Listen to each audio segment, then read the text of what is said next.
Чешките власти соопштија дека утврдиле смрт на 14 лица во масакрот на универзитетот во Прага. Сите убиени се идентификувани, меѓу нив има и тројца странски државјани, двајца холанѓани и еден државјанин на Обединетите арапски емирати. Уште 30 луѓе се повредени, а здравствените институции соопштија дека состојбата на ранетите е стабилизирана, иако неколкумина се во тешка состојба. Полицијата на јавноста и ги покажа снимките од нивната акција внатре во Карловиот универзитет. Freni, tu ne stanu! Luca na oru! Убиецот ги застрелал своите жртви во глава, грб и во гради. Преживеаните раскажуваат дека убиецот се шетал од предавална во предавална и пукал во луѓето кои ги начекал внатре. Се спуштивме кат подолу и се сокривме во една училница. Легнавме под клупите. Од четвртиот кат се слушаа истрели. Постојано, личеше на екзекуција. Потоа се појавија полицајци со автоматски пушки и бевме евакуирани од зградата, раскажува студентка за чешките медиуми. Во шок се и студентите кои не биле и директни сведоци.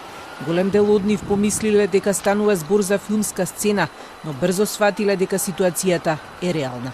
Úplně u rohu té budovy, tak najednou tam sleduju, že tam je nějak hodně lidí a ozvala se někde prostě z vejšky rána. První prostě myšlenka byla, hele, to byla nějaká prostě petarda, nějaký dělbůh, někdo tam blbne. A jo, automaticky jako odmítnutí ty situace. Potom se začalo vlastně řinout jako ze dveří budovy jako mnohem víc lidí proti mně. Já jsem šel v podstatě jako tím davem. A až teprve v momentu, kdy jsem tam jako viděl vlastně de facto těžko oděnce, jako fakt plně vybavený policajty, prostě kevlarový vesty, kevlarové helmy, automatické pušky, některý měli štíty, takže prostě šli fakt jako... Tak jsem si začal připadat jako v nějakém filmu, jo, že se tam vlastně něco natáčí. No ale bylo mi jasný, jako, že, vlastně, že se asi jako nic nenatáčí, že se tam něco děje. Убиецот е елиминиран, а пред да биде застрелан со оружјето од терасата на факултетот пукал кон минувачи на мостот кој води кон факултетската зграда. Полицијата соопшти дека се самоубил откако видел дека бил опколен од сите страни.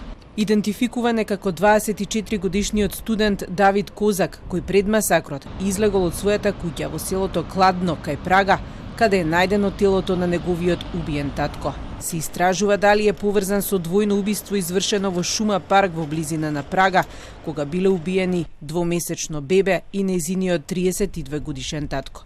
Масакрот во Прага е злосторство со најмногу жртви во Чешка. За утре чешката влада прогласи ден на жалост.